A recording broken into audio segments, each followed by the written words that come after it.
पत्नी के अंतिम संस्कार व 13वीं के बाद रिटायर्ड पोस्टमैन मनोहर गांव छोड़कर मुंबई में अपने पुत्र सुनील के बड़े से मकान में आए हुए हैं। सुनील बहुत मनोहार के बाद यहाँ ला पाया है। यद्यपि वह पहले भी कई बार प्रयास कर चुका था, किंतु माँ ही बाबूजी को ये कहकर रोक देती थी कि कहाँ वहाँ बेटे बहू की जिंदगी में दखल देने चलेंगे, यही ठीक है, सारी जिंदगी यही गुजरी है और जो थोड़ी सी बची है उसे भी यहीं रहकर काट लेंगे, ठीक है ना। बस बाबूजी की इच्छा मर जाती, पर इस बार कोई साक्षात अवरोध नहीं था और पत्नी की स्मृतियों में बेटे के स्नेह से अधिक ताकत नहीं थी।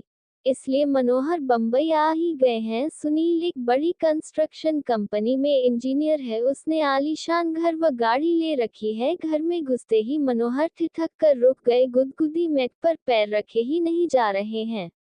उनके दरवाजे पर उन्हें रुका देखकर सुनील बोला, आइए बाबूजी, अंदर आइए बेटा, मेरे गंदे पैरों से यह कालीन गंदी तो नहीं हो जाएगी बाबूजी, आप उसकी चिंता न करें, आइए यहाँ सोफे पर बैठ जाए।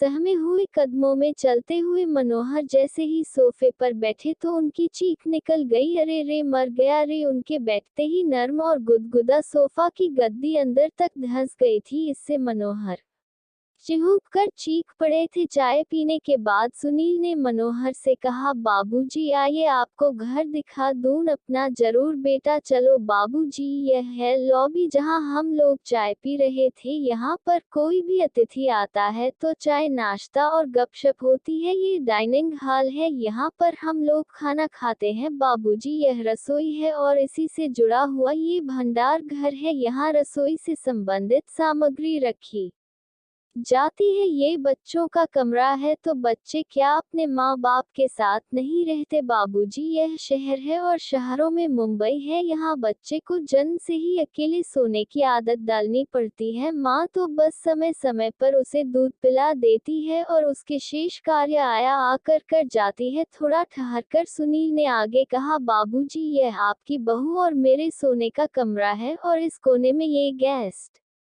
रूम है। कोई अतिथि आ जाए तो यही ठहरता है। ये छोटा सा कमरा पालतू जानवरों के लिए है। कभी कोई कुत्ता आदि पाला गया तो उसके लिए व्यवस्था कर रखी है। सीढ़ियां चढ़कर ऊपर पहुंचे सुनील ने लंबी चौड़ी छत के एक कोने में बने एक टीन की छत वाले कमरे को खोलकर दिखाते हुए कहा, बाबूजी, यह है घर का कबाड़ खाना। घर की सब टूटी फूटी और बेकार वस्तुएं यहीं पर एकत्र कर दी जाती हैं और दिवाली होली पर इसकी सफाई कर दी जाती है। ऊपर ही एक बाथरूम और टॉयलेट भी बना हुआ है। मनोहर ने देखा कि इसी कबाड़खाने के अंदर एक फोल्डिंग चारपाई पर बिस्तर लगा हुआ है और उसी पर उनका झोला रखा हुआ है। मनोहर ने पलटकर सुनील की तरफ देखा, किंतु वह उन्हें वहां अकेला छोड़ सरपट नीचे जा चुका था। मनोहर उस चारपाई पर बैठकर सोचने लगे कि कैसा ये घर है जहां पाले जाने वाले जानवरों के लिए अलग कमरे का विधान कर लिया जाता है, किंतु बूढ़े माँ बाप के लिए नहीं। इनके लिए तो कबाड़ का कमरा ही उचित आवास मान लिया गया है। नहीं, अभी मैं कबाड़ नहीं हुआ हूँ। सुनील की माँ की सोच बिल्कुल सही था। मुझे यहाँ नहीं आना चाहिए था।